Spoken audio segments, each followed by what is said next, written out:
In previous lessons, we have learned how to run our basic SQL statements to select columns. And we remember how to do a select. From tells us what table it comes from. Where tells us under what conditions we do. So what we're going to do now, what we've done so far is everything has come from one table. But as you know from our ERD lessons, that we have set up our table structure to support multiple tables. So what we're going to do in this lesson here is to see how we can use more than one table in a select statement. This is called a join, J-O-I-N. What we would do is we would join one table to another. So let's start out here. We're going to go back to our event table. Let's select event date, description, contribution, meal ID from fundraising event. And we will see we get a series of rows with our meal ID. However, meal ID doesn't mean much to most people.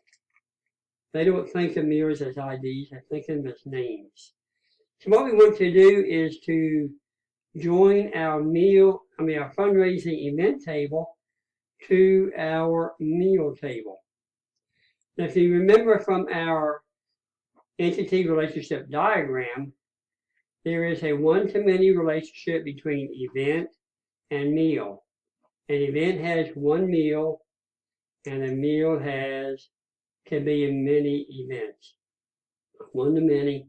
If you remember, we take the primary key of the one table, which is the meal. We put it in the many table, which is the event. So our common column between these two tables is our meal ID. The meal ID in the fundraising event table is a foreign key to the meal ID in the meal table. In the meal table, the primary key is meal ID. In the fundraising event table, the foreign key is meal ID. Again, this is a one-to-many relationship. So to join these two tables together, we are going to use that common column of meal ID. So we will say join the meal table. Now SQL, as good as it is and smart as it is, still wants us to tell why or how to join these two tables together. So typically, and almost all instances, we will join on, keyword on, fundraising event, and we have to qualify that with the table name, meal ID, is equal to the meal ID. Okay, so again, the syntax is keyword join, the name of the table, meal. We have to tell on what conditions do we do the join. So we're going to use a fundraising event foreign key meal ID is equal to the meal ID. In the meal table, meal ID is the primary key. Now let's come up here and we will change this to meal.name. Name is the name of the meal.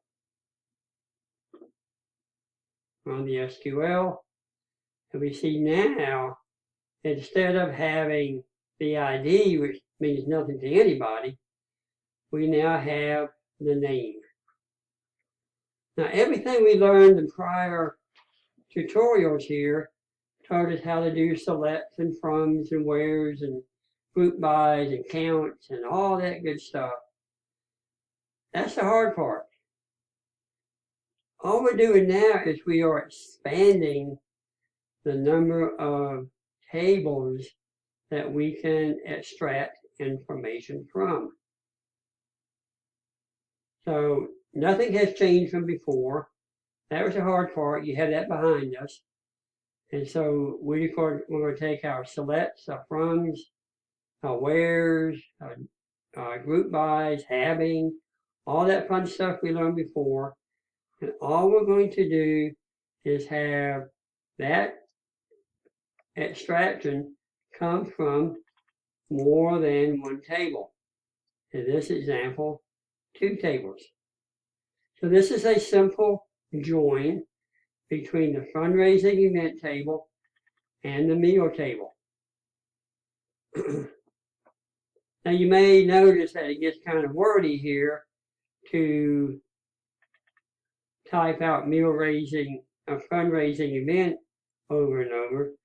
So what we can do is we can give an alias to that table name. Now I like to just use the initials, fundraising event is FRE.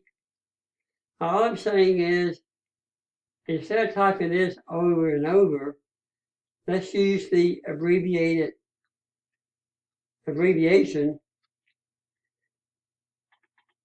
here. Makes it a lot easier, less code, easier to read, and we don't have all that wordy stuff over and over. Now, once you use an alias, you have to always use the alias for that table. So let's run this again. We should get the exact same results. All we did was use an abbreviation here. Now, if we were to use the meal ID up here, notice we will get an error because it's saying ambiguous column. Ambiguous means I'm not sure which one you mean because I have more than one. We say, yeah, we do have more than one because the fundraising event table has meal ID in it, and the meal table has meal ID in it. Even though we said they're equal, SQL just says, you got to convince me you know what you're talking about.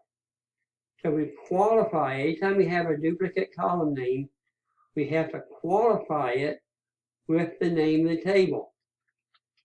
We will put FRE. Remember, FRE is not the name of the table. It is an alias for the table here. So FRE, which says we want this meal ID. Now we run the SQL, and we have the meal ID from the fundraising event table. So all the join does is it brings in more than one table that we can then choose columns from. So here we have the event, date, description, contribution, and the meal ID all coming from the fundraising event table. And the name here is the name of the meal, and it comes from the meal table.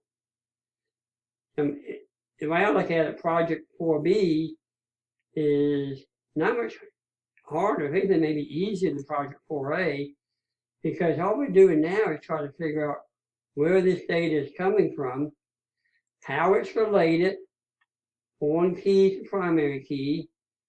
Again, we look at common column names, in this case meal ID, look at those, join them together, and everything else from Project 4A stays the same. All right, so this is part 1 of joins. There's a few other things we want to show you, but this should be enough to get you started.